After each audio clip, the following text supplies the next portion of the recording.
So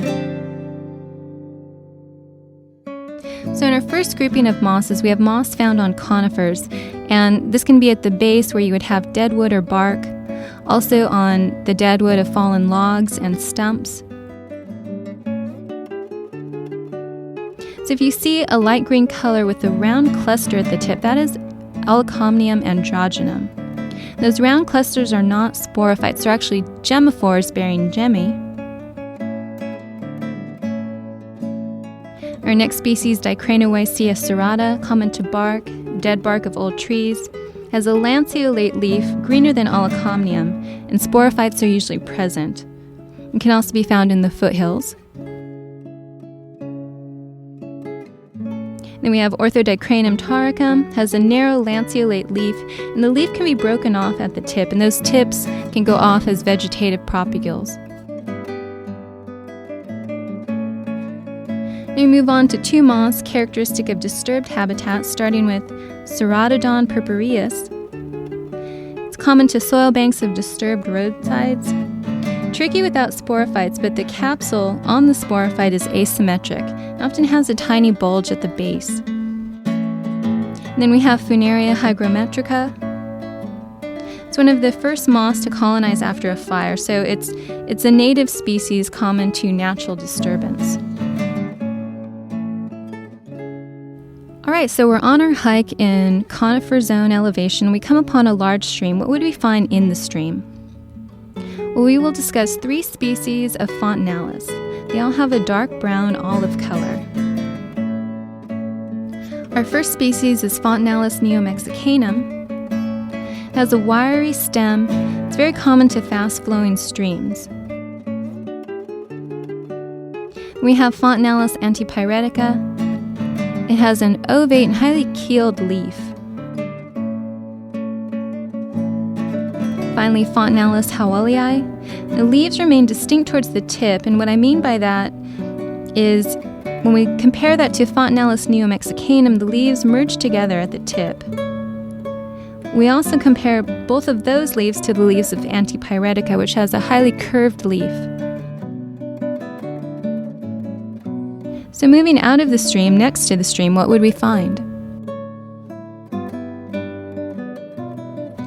Our first species is Plagionium medium, characteristic of wet soils along stream banks. It's a large moss with a toothed margin.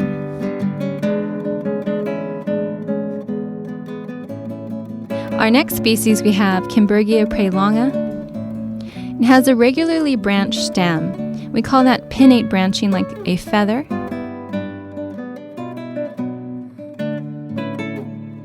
And then finally, Rhizonium pseudopunctatum.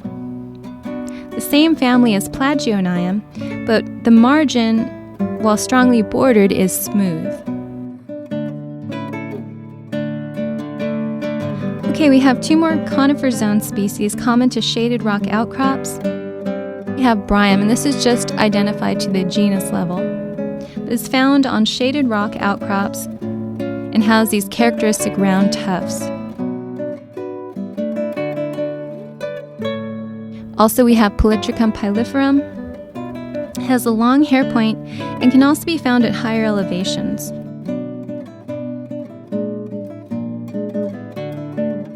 Now what do we find in the alpine and subalpine regions? So starting with Polytrichum juniperinum, also found in the conifer zone, and this moss changes in appearance along an elevation gradient. It's not known if these morphological differences reflect any genetic divergence. And it has a pointed leaf, and that leaf has an infolded region. This species is Tortula hapiena. It's found in rock outcrops in the alpine region, and is the sole member of the family Podiaceae, which was so common in the foothill zone. So moving into meadows and fens, these are seasonally wet, flooded, flat expanses. They lack a dense cover of trees, so they're fairly well exposed. Our first inhabitant occurs on shaded soil, perhaps under willows, along winding streams, going throughout a meadow. This is Bartramia ethiophila.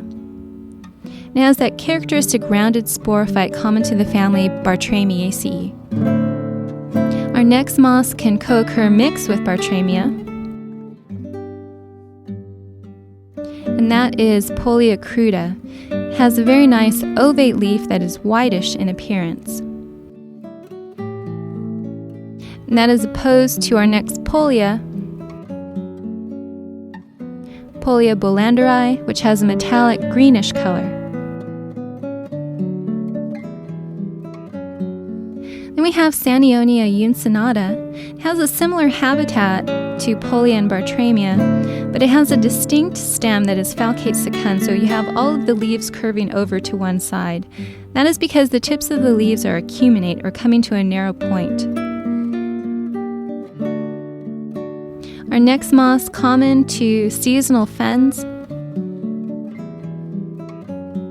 This is Stramenergon straminium. It has a pale golden color, but it is a rare or infrequent moss. And we have another member of the family Campylliaceae, and that is the same family that we have with Sanionia and Hygrohypnum. And this is Drepanocladus aduncus. It usually has a falcate secund stem. Common to wetter microhabitats, can be almost submerged or submerged. And this next species is very common, and when found, it's usually in high cover. We've seen the genus in the conifer zone. This is Olecomnium palestri. It has those characteristic gemmiphores at the top, but with a leaf-shaped gemmy as opposed to a rounded gemmy. Okay, so now we are out of the meadow and in a fairly substantial stream with fairly quick-flowing water, and in particular if we have rock expanses or boulders along the margin. We can find this next species, Hygrohypnum ocratium. Again, a member of the family Campylliaceae with a falcate secund stem, very common to the splash zone of fast-flowing streams. And this next species can be found on flat rock with seeping water. And this is Philanotus, a member of the family Bartramiaceae with those characteristic round sporophytes. It has stiff stems and occurs in pure patches. We have another species next that occurs in fairly expansive patches, and that is Codriophorus depressus. Grows tucked in rock along stream margins or on flat rock exposed in the middle, and so it can sometimes be submerged. It has this olive green color. And next we have Blindia acuta. It has a blackish color at the base of the patch and a lanceolate leaf with a fleshy tip. Our next species is another Hygrohypnum. This is Hygrohypnum alpinum. It's common to seasonal rock seepages, and I would like to point out how to diagnose a Hygrohypnum in general. You have longer cells mid-leaf, and that is opposed to the apex where you have shorter cells. And the leaf of alpinum is ovate or orbicular, and it has a faint branching costa. And again, near boulders along margins, but in soil, you might find Nium thomsonii. It has a fairly strongly toothed margin, and has leaves that are clustered at the tip.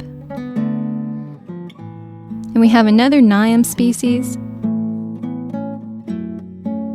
and this is Nium arizonicum. It has a diagonal cell arrangement to the leaf and smaller toothing along the margin. Okay, so this is the last species in the guide. I'd like to thank you for coming along on this journey with me. I'd like to end by mentioning that bryology is very much a frontier science that is perhaps decades behind the study of angiosperms in sequoia and a century behind the study of conifers. Now, this lack is not a reflection of the amount we stand to learn from the study of bryophytes with their unique biology and ecology. So this presentation was created by myself, Lena Ayala Coleman, with all field photos taken by Dr. Paul Siri Wilson or myself in Sequoia National Park. All of the beautiful moss illustrations were done by Dr. Arlie Montalvo. I would like to gratefully acknowledge the support provided by the California Native Plant Society and acknowledge the new release of California Mosses by Bill and Nancy Malcolm, Jim Shivak, and Dan Norris. And this guide was an invaluable resource I used to confirm species descriptions, and also the following resources: Bryophytes of the Santa Monica Mountains by Taria Segar, Contributions toward a Bryoflora of California 2, A Key to the Mosses, in Madronio by Dan Norris and Jim Shivak, and Contributions toward a Bryoflora of California 3, Keys and Annotated Species Catalog for Liverworts and Hornworts by W.T. Doyle and R.E. Stotler, Madronio.